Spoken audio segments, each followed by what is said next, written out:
नमस्ते दोस्तों, आज के वीडियो में हम बात करेंगे भगवत गीता का कौन सा वर्जन हमें पढ़ना चाहिए, कौन सा वर्जन हमारे लिए सही रहेगा। अभी मैं इतनी सारी भगवत गीता यहाँ पर लेके आ गया हूँ जो मेरे पास अभी ये वर्जन जो मैंने पढ़ रखे हैं मेरे पास अवेलेबल है। मैंने और पढ़ रखे हैं पर उनकी फ़िज़िकल कॉपी नहीं है मेरे पास इस टाइम।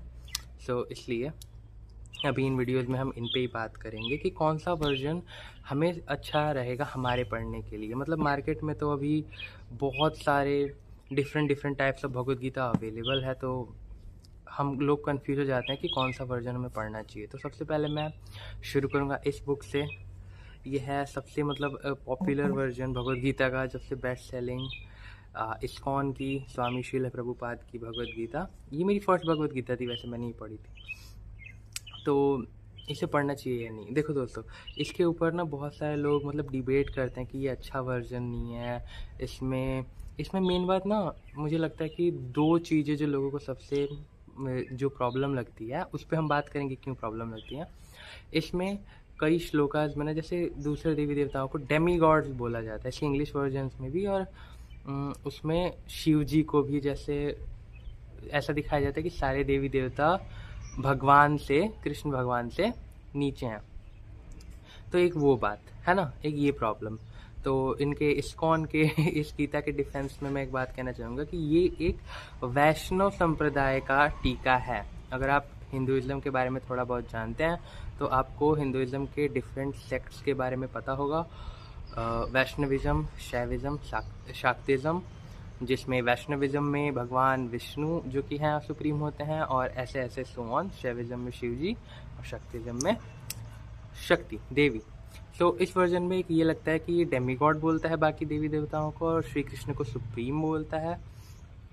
और दूसरा इस पे ये लगता है कि कई जगह कई श्लोकों के मीनिंग में, ट्रांसलेशन में, जहाँ पर दूसरी वर्ड हैं जैसे योग है या कोई कर्म है या कोई और चीज़ें हैं, वहाँ पर उसको चेंज करके भक्ति वर्ड से रिप्लेस कर दिया जाता है और इसको भक्ति योग फोकस्ड एक वर्जन बना दिया गया है। तो ये दो इश्यूज लगते हैं। बाकी इसका फ़िलॉसफी इसकी भाई वो है, इसका फ़िलॉसफी द्वैतवाद है, ड्युअलिटी है, आत्मा है और परमात्मा है। और ये इस फिलॉसफी के अराउंड और वैष्णविज्म के अराउंड वैष्णवाइट फिलॉसफी पे ये बुक बेस्ड है और इसकी कमेंट्रीज। तो फिर आप देख सकते हैं आपको इसको पढ़ना है या नहीं पढ़ना है, पर ठीक ही है, कोई इतना भी ख़राब वर्जन नहीं है। बाकी यही दो इश्यूज़ हैं इस बुक के साथ जिस पे लोग कंफ्यूज रहते हैं कि क्या करना है क्या नहीं। और इसमें श्री कृष्ण को कैसे देखा जाता है, इसमें श्री कृष्ण को as the supreme personality of Godhead, यानी कि परमात्मा के रूप में और भगवान के रूप में देखा जाता है। और यस, ये इस वर्जन के बारे में था। तो अब हम नेक्स्ट वर्जन पे बात करेंगे यथार्थ गीता के बारे में। और यथार्थ गीता ये गीता ना फ्री मिलती है। आप यथार्थ गीता सर्च करके इनकी वेबसाइट पे जाएंगे तो ये गीता ये लोग फ्री होम डिलीवर कर देते हैं ऑल ओवर इंडिया। थोड़ा वेट करना पड़ता है। हाँ, तो ये फ्री मिलती है। तो इस वर्जन में ऐसा क्या है, तो देखिए ये स्वामी अड़गड़ानंद जी हैं और इन्होंने जो ये कमेंट्री लिखी है भगवत गीता पे, या जो ये टीका लिखा है, इसमें ये डिस्कस करते हैं। ये थोड़ा ना बहुत यौगिक टाइप, योग फिलॉसफी से इन्फ्लुएंस्ड एक टीका है। और इसमें श्री कृष्ण को एक योगी की तरह, एक गुरु की तरह और एक रियलाइज्ड बीइंग, एक आत्मज्ञानी की तरह देखा गया है। और इसमें एक ऐसे इंसान की तरह श्री कृष्ण को देखा गया है जो परमात्मा का, जिसको ज्ञान हो, जो आत्मज्ञानी हो। ठीक है ना, इस तरीके से इस बुक में देखा गया है। और बाकी इसमें ठीक ही है, इसमें भी कोई ज़्यादा दिक्कत नहीं है। और इसका फ़िलॉसफी जो है वो है नॉन डुअलिटी बेस्ड है, अद्वैत बेस्ड फ़िलॉसफी है। और इसमें बाकी रिलीजन्स के बारे में भी मेंशन किया गया है, वर्ल्ड के जितने रिलीजन और उनके रिलीजियस लीडर्स हुए हैं, इस्लाम के, क्रिश्चियनिटी के, और ज्यूज़ के, सिख्स के, तो इन सब के ऊपर भी इसमें स्टार्टिंग में बात की गई है। तो ये इस वर्जन के बारे में है। और इसमें श्री कृष्ण को एक योगी की तरह देखा गया है, supreme personality of God head की तरह इसमें नहीं देखा गया है। तो ये इस वर्जन के बारे में। अगला हमारे पास है गीता प्रेस गोरखपुर। और अभी ये वाला वर्जन, मेन बात ये जो वर्जन है ना, आप इसको देख सकते हो, इसमें ना संस्कृत के जो वर्ड्स हैं, जो श्लोक है, उसको ब्रेक कर करके उनका मीनिंग दिया गया है। तो जो लोग संस्कृत सीख रहे हैं या पढ़ रहे हैं उनके लिए ये वाला वर्जन सही रहेगा। बाकी मेरे पास एक और था जिसमें बस श्लोकों का ट्रांसलेशन था, वो अभी कॉपी मेरे पास नहीं है। तो ये वाला वर्जन गीता प्रेस गोरखपुर द्वारा पब्लिश किया जाता है। और इस वर्जन में सिंपली जो श्री कृष्ण ने गीता में कहा है उसको ट्रांसलेट कर दिया जाता है लैंग्वेजेस में, इंडिया की रीजनल लैंग्वेजेस में भी, और इंग्लिश में भी अवेलेबल है। ठीक है, इंग्लिश में भी मिल जाएगा आपको प्लेन ट्रांसलेशन, उसमें ज़्यादा कोई चेंजेस नहीं किए जाते हैं। जो बात है वो ऐसे सिंपली लिख दी जाती है। हालांकि इनके भी अपने, जैसे ये अभी यहाँ पे जयदयाल गोयनका जी हैं या हनुमान प्रसाद पोड्डार जी हैं, या इनकी कुछ मतलब इनकी भी कमेंट्री वाली भगवद गीता आपको गीता प्रेस की वेबसाइट पे मिल जाएगी। ये मैंने वहीं से मंगाई थी, गीता प्रेस की वेबसाइट से। और इसमें श्री कृष्ण जो बात कहते हैं, श्री कृष्ण अपना विराट रूप दिखाते हैं, भगवान हैं ही। ये तो किसी भी वर्जन में ये नहीं डिनाई किया गया। जो मैंने अड़गानंद वाला जी भी ये किया था, इसमें भी भगवान है, श्री भगवान है, उनको कोई उससे दिक्कत नहीं है, बट उनको बहुत एक रियल लाइफ में लाने की उसमें कोशिश की गई है, जो कि बहुत एक अच्छी बात है। और इसमें भी हमारे श्री कृष्ण भगवान हैं, इनको भगवान की तरह देखा गया है। हालांकि कमेंट्री नहीं है, ट्रांसलेशन है, पर कमेंट्रीज भी गीता प्रेस की पढ़ने लायक हैं। और फिलॉसफी वाइज भी वो ठीक हैं। फिलॉसफी वाइज वो तुम्हें एकदम मतलब गुमराह नहीं करती हैं, सच के पास ही ले जाती हैं। तो हाँ, गीता प्रेस भी पढ़ सकते हो। अगला हमारे पास है आचार्य प्रशांत, जो कि मतलब अभी सबसे बड़े स्पिरिचुअल यूट्यूबर हैं, हालांकि यूट्यूब पे।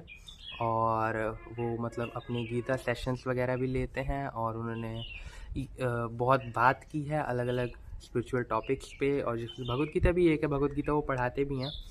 और ये वर्जन जो है आपको मिल जाएगा उनकी वेबसाइट पे। और ये 2 पार्ट में आता है, ये पार्ट 1 है। तो ये इनकी भगवद गीता है। तो इसमें ये बहुत ही फिलोसॉफिकल है, और इसकी फ़िलॉसफी अद्वैत वेदांत है इस वर्जन की। इसमें जो उनकी कमेंट्री है, जो बातें उन्होंने कही हैं भगवद गीता के श्लोकों के ऊपर, और इसमें श्री कृष्ण को सत्य के चिन्ह की तरह, जैसे कह सकते हैं कि इसमें श्री कृष्ण को भगवान के सच के, जो कि भगवान है, आत्मा है, उसके सिंबल के रूप में देखा गया है।